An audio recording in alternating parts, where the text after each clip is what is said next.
Assalamualaikum warahmatullahi wabarakatuh. Perkenalkan, nama saya Asra Sabro Komara dengan NRP 50312010110, dan di sini saya akan mempresentasikan mengenai Project Survey Research untuk tugas mata kuliah metode penelitian.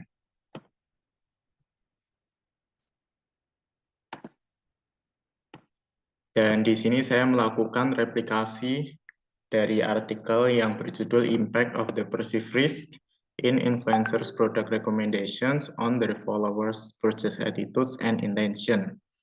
Artikel ini dipublikasikan pada jurnal Technological Forecasting and Social Change, yang mana jurnal tersebut telah tergolong sebagai jurnal Q1.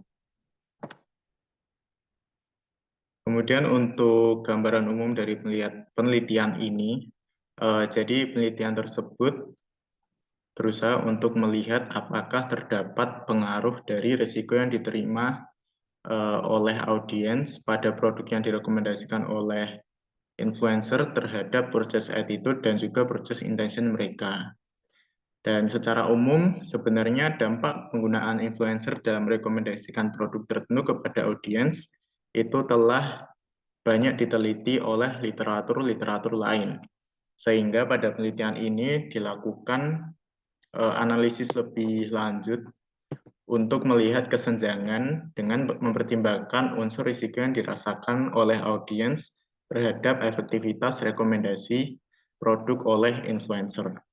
Dan penelitian ini menggunakan teori of planned behavior. Selanjutnya, framework penelitian acuan. Di sini digunakan 3 indikator kuantitatif untuk menilai sebuah interaksi, yaitu like, share, dan juga komen, yang mana nantinya indikator tersebut akan dilihat pengaruhnya terhadap variabel perceived message authenticity dan juga perceived risk. Kemudian kedua variabel tersebut juga dilihat apakah autentisitas pesan yang diterima oleh audiens itu mempengaruhi bagaimana risiko yang dirasakan oleh audiens. Kemudian kedua variabel tersebut juga dianalisis lebih lanjut untuk mengetahui bagaimana pengaruhnya terhadap purchase attitude dan juga purchase intention-nya. Di sini penjabaran hipotesis tersebut terdapat total sebanyak 8 hipotesis. Selanjutnya, untuk penyusunan kuesioner penelitian di sini, dari artikel acuan yang saya gunakan dilakukan penjabaran dari masing-masing variabel dengan total masing-masing pertanyaan dari indikator tersebut adalah sebanyak 3 item pertanyaan. Jadi untuk yang like, share konten, dan juga komen di sini, pertanyaan dilakukan untuk melihat apakah masing-masing unsur tersebut merupakan sesuatu yang diperhatikan oleh audiens dalam menilai informasi yang disampaikan oleh suatu influencer. Kemudian untuk perceived risk di sini dilakukan untuk melihat apakah informasi produk yang direkomendasikan oleh seorang influencer itu mengandung sebuah risiko maupun ketidakpastian tentang apa yang akan mereka rasakan ketika membeli produk tersebut. Kemudian untuk perceived message authenticity atau PMA, di sini pertanyaan dilakukan untuk mengetahui bagaimana tanggapan seorang audiens terhadap informasi yang disampaikan oleh seorang influencer, apakah mereka menganggap informasi tersebut adalah autentik maupun dapat diandalkan. Kemudian masing-masing item pertanyaan tersebut berlanjut ke variabel attitude dan juga process intention yang ditujukan untuk mengetahui bagaimana reaksi audiens terhadap informasi yang disampaikan, apakah mereka akan berujung berniat untuk membeli maupun yang lainnya. Kuesioner tersebut kemudian disusun dalam sebuah kuesioner yang linknya dapat diakses pada layar berikut. Di sini penyebaran kuesioner dilakukan melalui broadcast WhatsApp dan didapatkan total sebanyak 31 responden yang nantinya akan dilakukan untuk pilot test. Di sini karena lingkup penyebarannya masih belum luas sehingga usianya masih didominasi dalam rentang 18 sampai 25 tahun dan pekerjaannya masih didominasi pada siswa maupun mahasiswa dengan pendapatan kurang dari 1 juta rupiah. Dan di sini cara belanja dari responden mayoritas adalah dominan belanja secara online.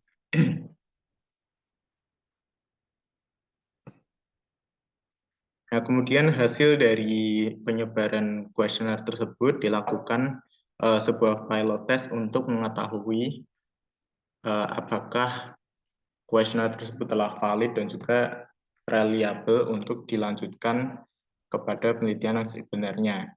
Di sini validitas dilakukan dengan pertimbangan bahwa R hitung lebih dari A tabel yaitu 0,3494 dan juga p-value kurang dari batas signifikansi yaitu dengan error sebesar 5%. Dan di sini terdapat 2 item pertanyaan yang tidak valid dengan tanda berupa panah merah. Di sini dapat menjadi tidak valid karena mungkin artikel acuan di sini merupakan artikel yang dilakukan oleh peneliti luar negeri, sehingga ketika diaplikasikan pada responden di Indonesia mungkin terdapat perbedaan. Mungkin itu perbedaan persepsi terkait dengan pertanyaan yang ditanyakan maupun perbedaan dari pengalaman selama mendapatkan informasi dari seorang influencer.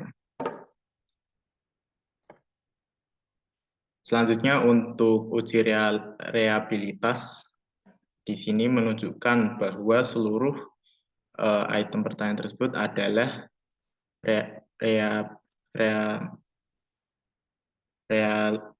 reliable dengan pertimbangan bahwa nilai ground bears alpha lebih dari 0,6 dan di sini seluruh hasil uji datanya menunjukkan nilai yang lebih besar dari 0,6. Ya, jadi berdasarkan mini research yang telah saya lakukan, terdapat pertimbangan yaitu masih adanya 2 item pertanyaan yang belum valid, sehingga hal ini masih perlu ditinjau lebih lanjut untuk memastikan nantinya apakah penelitian ini dengan menggunakan kuesioner yang ada itu layak untuk dilanjutkan ke penelitian yang nyata di Indonesia ataupun mungkin masih perlu ditinjau ulang. Sekian presentasi dari saya. Mohon maaf apabila masih terdapat kekurangan. Wassalamualaikum warahmatullahi wabarakatuh. Terima kasih.